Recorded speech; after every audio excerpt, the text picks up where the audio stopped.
বাংলাদেশ জাতীয়তাবাদী শ্রমিক দল কুমিল্লা চৌদ্দগ্রাম উপজেলা শ্রমিক দলের কর্মী সম্মেলন অনুষ্ঠিত হয়।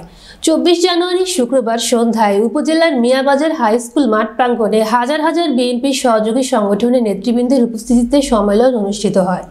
চৌদ্দগ্রাম উপজেলা শ্রমিক দলের আয়োজনে আয়োজিত সম্মেলনে প্রধান অতিথি হিসেবে উপস্থিত ছিলেন চট্টগ্রাম মহানগর বিএনপির সাবেক সাংগঠনিক সম্পাদক ডক্টর গোলাম কাদের চৌধুরী নোবেল। বিশেষ অতিথি হিসেবে উপস্থিত ছিলেন কুমিল্লা দক্ষিণ জেলা যুবদলের সাবেক সাংগঠনিক সম্পাদক ও চৌদ্দগ্রাম উপজেলা ছাত্র দলের সাবেক সভাপতি তোফায়েল হোসেন জুয়েল। এ সময় উপজেলা শ্রমিক দলের সভাপতি কামরুল হাসান মজুমদারের সভাপতিত্বে বিশেষ অতিথি হিসেবে উপস্থিত ছিলেন কুমিল্লা দক্ষিণ জেলা শ্রমিক দলের সভাপতি হাজী জামাল উদ্দিন, জেলা স্বেচ্ছাসেবক দলের সহসভাপতি গাজী কবির হোসেন, আরাফাত রহমান কোকো, স্মৃতি সংসদ জেলা সভাপতি আব্দুল্লাল মামুন, জেলা যুবদলের সাবেক সাংগঠনিক সম্পাদক আমিনুল ইসলাম ছুট্টু, চৌদ্দগ্রাম উপজেলা বিএনপির সাবেক ছাত্র বিষয়ক সম্পাদক হাসান শাহরিয়ার খাঁ সহ উপজেলা বিএনপি যুবদল ছাত্রদল সহ সকল অঙ্গ সহযোগী সংগঠনের বিভিন্ন পর্যায়ের নেতৃবৃন্দ উপস্থিত ছিলেন।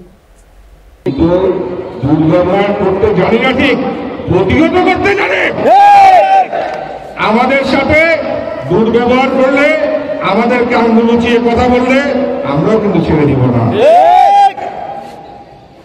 আপনারা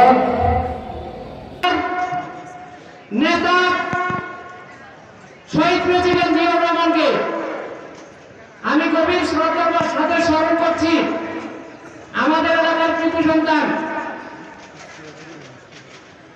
আমাদের প্রিয় শুধু আজকের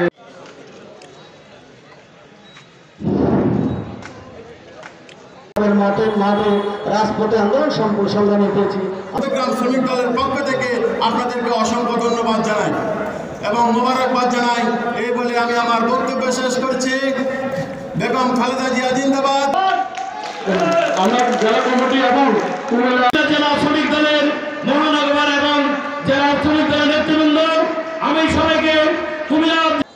আমরা যদি এই হাসিনার পতনকে দেখে শিক্ষা নেই, হাসিনা যেভাবে তার কারণে হাসিনা পালিয়েছে,